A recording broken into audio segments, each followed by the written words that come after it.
ministro Luiz Roberto Barroso toma posse como presidente do Supremo Tribunal Federal nesta quinta-feira.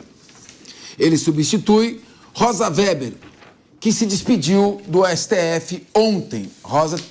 A ministra Rosa tinha um perfil mais discreto, ela se falava nos autos, dava menos entrevista. Barroso já deve assumir o cargo com o plano de acelerar as votações no Supremo. De acordo com informações do jornal O Globo, a ideia é levar já no início de sua gestão uma proposta administrativa sobre o tema para análise dos demais ministros. Hoje existem mais de 23 mil processos aguardando votação, muitos deles processos criminais. Mas Luiz Roberto Barroso assume o STF em um momento de tensão entre os poderes legislativo e judiciário. O Congresso tem debatido temas polêmicos pautados por Rosa Weber antes de sua saída. Entre eles, a descriminalização do aborto, do porte de drogas, o marco temporal. Então, eu vou começar com o Renato, porque vocês estão falando demais, não deixaram de falar nada hoje, não é? Então, olha, Renato, o ministro Luiz Roberto Barroso é um grande constitucionalista. Frequenta a Universidade de Harvard, foi o primeiro, ao lado do professor Ives e do saudoso Celso Bastos, a escrever os comentários sobre a Constituição. E eu sinto, embora nunca tenha ouvido isso dele, que ele sofre muita influência do sistema anglo-saxônico norte-americano, que é o sistema da common law, que tem uma atuação um pouco mais interventiva, porque é um sistema que não tem leis fixas, é o sistema da jurisprudência, dos casos. Existe a possibilidade, com esse perfil constitucional, mais interventivo, mais ativista, de acirrar esse confronto? Nós estamos falando aqui o seguinte: o crime de aborto está no Código Penal, pelo menos desde 1940, está lá, quietinho. Então, agora, pode ser que resolvam dizer que ele é inconstitucional. Até hoje não foi. Nós estamos 1940 para cá, são 83 anos. Em 83 anos ele não foi inconstitucional. Pode ser que agora seja. A descriminalização de pequena quantidade de droga. Em 1976, a lei de drogas dizia que era crime. 2002 mudou a lei e continuou sendo crime. 2006 mudou a lei e continuou sendo crime. Não tem pena de prisão, mas continua sendo crime. Agora, tem a figura do nanotraficante, que ele para na porta de escola com pequena quantidade de droga para distribuir. O FGTS, se o Supremo aplicar a correção, que era até hoje, era de TR mais 3%, para TR mais poupança, que é 6,5%, e fizer incidir retroativamente, é um rombo de mais de 500 bi nos cofres públicos. Questão do marco temporal, tá essa polêmica toda. A tendência é acirrar esse confronto, inclusive com a posição de os deputados, de aprovar uma PEC de duvidosa constitucionalidade. Mas pode ser que engrosse esse caldo? Capês, com certeza. O ministro Barroso, uma coisa a gente tem que concordar aqui, que ele não faz nenhum mistério sobre as opiniões dele, né? Muito pelo contrário, ele gosta de falar. Ele vai, por exemplo, a evento da União Nacional dos Estudantes falar que derrotaram o bolsonarismo. Ele responde às pessoas que o indagam na rua, perdeu o mané e coisa e tal. Ele tem um histórico de defesa de pautas progressistas, tá? O caso do César Battisti, né? Com quem ele tinha ali uma simpatia por ele. Então, não tenho dúvida nenhuma que, com o ministro Barroso à frente do Supremo Tribunal Federal, toda essa agenda progressista vai avançar e vai ser pautada. A Rosa Weber, por outro lado, que está se aposentando, ela era mais discreta, apesar de também ter esse viés progressista, igual o Roberto Barroso, e ela resolveu, em muitos desses casos, pautar estes casos para que ela pudesse dar o voto dela antes de se aposentar. Porque o ministro que a substituirá não pode colocar o voto dele nesses casos em que ela já proferiu a sua decisão. Então, assim, pessoal, acho que essas duas discussões que a gente está tendo estão interligadas, porque a gente só consegue resolver, ou a gente só consegue tirar, né, das mãos da Suprema Corte os destinos do povo brasileiro, do Brasil, se o Poder Legislativo for altivo, não for covarde e agir e legislar onde tem que legislar. Agora, Renato, eu queria... O Daniel José é economista. Sim. O mundo está vivendo uma crise pré-recessiva. A China está com déficit de 7 trilhões, Estados Unidos está com déficit de mais de 30 trilhões, estão agora em guerra comercial entre eles. A guerra da Ucrânia provocou um boicote da Rússia no fornecimento de gás para a Europa Ocidental. Os países da África já se unem com os BRICS, com os países do Oriente Médio, para atacar o dólar como lastro da economia mundial. Então, quer dizer o seguinte, unido já é difícil tocar o país. Como economista, independentemente da pessoa que estará no Supremo Tribunal Federal, mas como economista, acirrando um confronto legislativo e judiciário, provocando como reação do legislativo uma obstrução sistemática num confronto, uma atuação do Poder Judiciário que pode se irradiar para todas as instâncias com decisões imprevisíveis e de impacto econômico.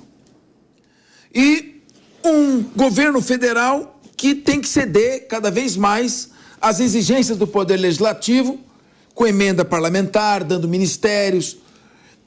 Como é que fica a questão principal do país para quem está nos ouvindo, que é a geração de emprego, o desenvolvimento econômico, o crescimento do PIB, que nós estamos numa ascendente para recuperar o crescimento do país? Isso pode sofrer um retrocesso? Como é que você vê, como economista, esse cenário de imprevisibilidade? Olha, a decisão que a gente estava discutindo agora há pouco do marco temporal é um exemplo, né? O que o STF fez aumenta a insegurança jurídica, a insegurança do direito de propriedade no país, que tem impacto econômico muito claro. Então, a gente tem que ter muito claro, sobretudo na cabeça dos principais líderes dos três poderes, não só da Câmara dos Deputados, do Senado, mas também da presidência do STF, que desenvolvimento econômico é importante e que, para isso, segurança jurídica é importante. Então, eu não vejo problema necessariamente em existir conflitos entre os poderes. Eu acho que, até certa medida, eles são até benéficos para que o sistema consiga encontrar formas de ir melhorando e se aprimorando para que a gente tenha instituições cada vez mais bem desenhadas, cada vez mais adequadas para que o país, de fato, se desenvolva a médio e longo prazo. Agora, na minha visão, o que o Barroso disse na entrevista recente que ele deu para o Globo pré-posse, né, da presidência do STF, para mim é uma besteira o que ele falou, porque de fato tem mais de 23 mil processos na espera, né, para serem julgados, mas a maneira mais imbecil de você usar tempo, dinheiro, recursos, energia sendo mais produtivo em algo que você não deveria estar fazendo em primeiro lugar. Então, se você tem mais de 23 mil processos, primeiro, será que todos esses 23 mil processos deveriam estar no STF em primeiro lugar? Será que eles fazem parte daqueles processos que deveriam ser escopo do STF julgar? Isso em primeiro lugar, né? E a partir daí, analisar o que de fato deveria ser feito.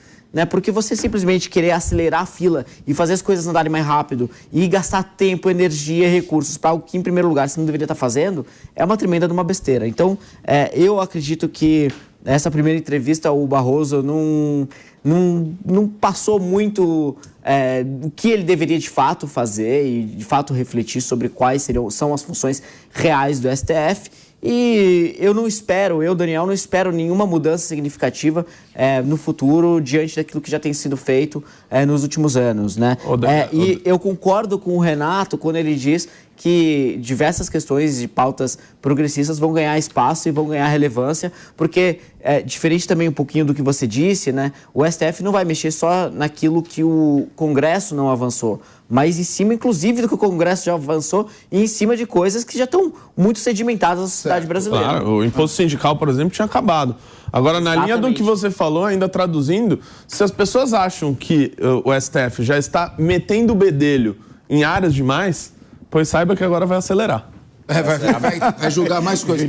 Agora, meu querido Rafael Macris, nós vimos aqui ontem reunião de deputados da bancada ruralista e deputados de outras frentes parlamentares. Você sabe que uma frente parlamentar é uma frente que congrega muitos deputados. Claro. Alguns assinam só por assinar, mas outros são realmente engajados. Então, no mínimo, vai arrastar alguns deputados. Ameaçam obstruir as votações. Então, esse movimento de obstrução que vai paralisar projetos importantes que estão custando caro, porque o governo federal está pagando caro para poder votar os projetos. Mas se houver um aumento do espírito de corpo dos parlamentares, se autoconsiderando desprezados, e aí passa a ser uma questão pessoal, o país corre o risco de uma paralisia, de um confronto legislativo-judiciário que vai doer no bolso da população, do empresário, de quem está gerando emprego, de quem precisa de emprego, que é isso que o país precisa, retomar o crescimento. Com certeza, Capês. E uma falha, na minha opinião, estratégica do STF foi justamente ter colocado o dedo na ferida da questão do marco temporal.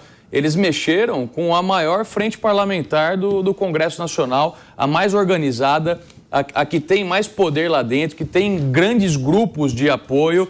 E talvez se eles tivessem continuado mexendo nessas outras pautas que não deveriam, mas que são alheias à questão do agronegócio, eles não teriam tanto problema quanto eles estão tendo hoje com relação ao marco temporal. Eles cutucaram o agro está se movimentando contrário, é uma prerrogativa democrática essa questão das Mas só cutucar o agro? Você acha que o aborto não vai cutucar a bancada evangélica? Com certeza, mas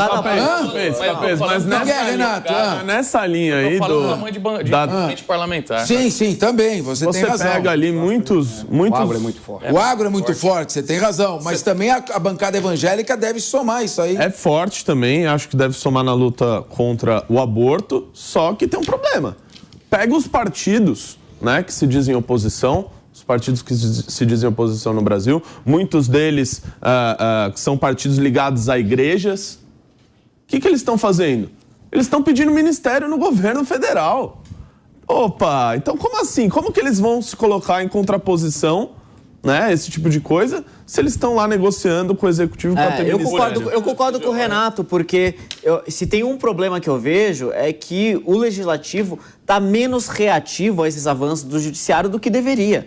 No meu ponto de vista, o Congresso Nacional deveria estar hoje muito mais vocal e com muito mais iniciativas e com muito mais ímpeto para se unir e para, de fato, defender a priorização do legislativo de legislar, no final de contas. Né? Suano, o legislativo age assim tão estrategicamente, são 513 caras.